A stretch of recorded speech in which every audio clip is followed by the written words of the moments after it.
तुम्हाला माहिती आहे मार्केट सारखा जाळीदार ढोकळा अर्धा किलोपेक्षाही जास्त फक्त 2 वाटी बेसन पिठाचा होतो। त्यासाठी सर्वात आधी पाणी घ्यायचं, त्यामध्ये साखर, मीठ, लिंबू पावडर, तेल, हळद छान एकजीव करायची। ढोकळा मार्केट सारखा नरम होण्यासाठी विकतचं बेसन पीठ घ्यायचं, बेसन चाळून मिक्स करायचं, त्यात गाठी ठेवायच्या नाहीत। छान स्मूथ बॅटर तयार करायचं।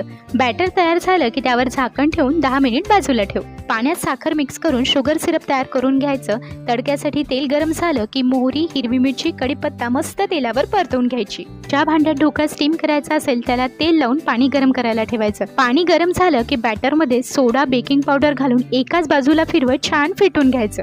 बॅटर फुलून वर आलं, आता बॅटर पॉटमध्ये घालायचं आणि 15 मिनिट स्टीम करायचा।